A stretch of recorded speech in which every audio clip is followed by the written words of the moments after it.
سأحكي لكم اليوم قصة الغزال الذي يهتم بالمظهر دون الجوهر.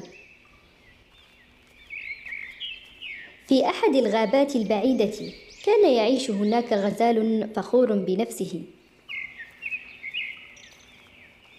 أثناء تجوله في هذه الغابة وجد بركة من المياه، توقف أمامها لكي يشرب ويروي عطشه، وحين انحنى إلى الأسفل رأى انعكاسه على الماء.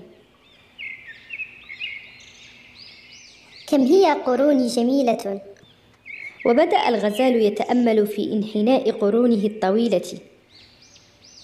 وبينما كان الغزال يتأمل قرونه وهو يشعر بالإعجاب الشديد بها، نظر إلى سيقانه. كم هي سيقاني نحيلة للغاية. أنا لا أصدق أن الله أعطاني كل هذا الجمال لقروني، وعلى الرغم من ذلك أعطاني أيضا سيقانا نحيلة للغاية. وبدأ الغزال يشعر بالخجل من سيقانه، واختفى تماما شعوره بالفخر من نفسه، وبدأ يفكر أن سيقانه لا تتناسب أبدا مع قرونه الجميلة. وفجأة سمع الغزال صوت زئير الأسد، وحين استدار وجد الأسد يقف ويحملق فيه.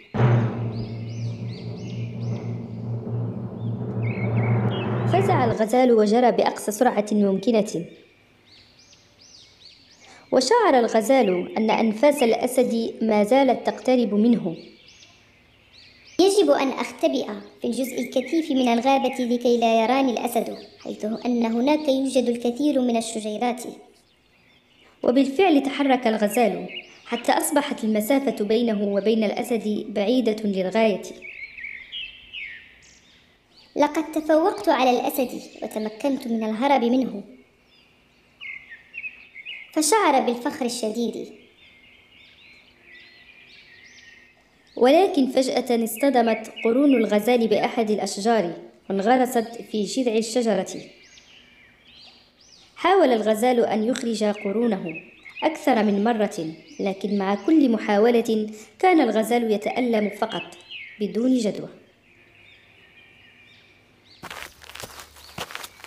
وبينما الغزال يصارع الشجرة لكي يخرج قرونه منها، كان الأسد يقترب منه أكثر فأكثر. كيف كنت فخورا بقروني وألعن سيقاني.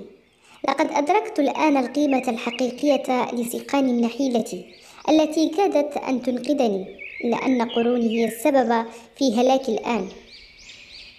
حينها قفز الأسد على الغزال، فكانت نهايته. قيمة الشيء تبرز عند الحاجة،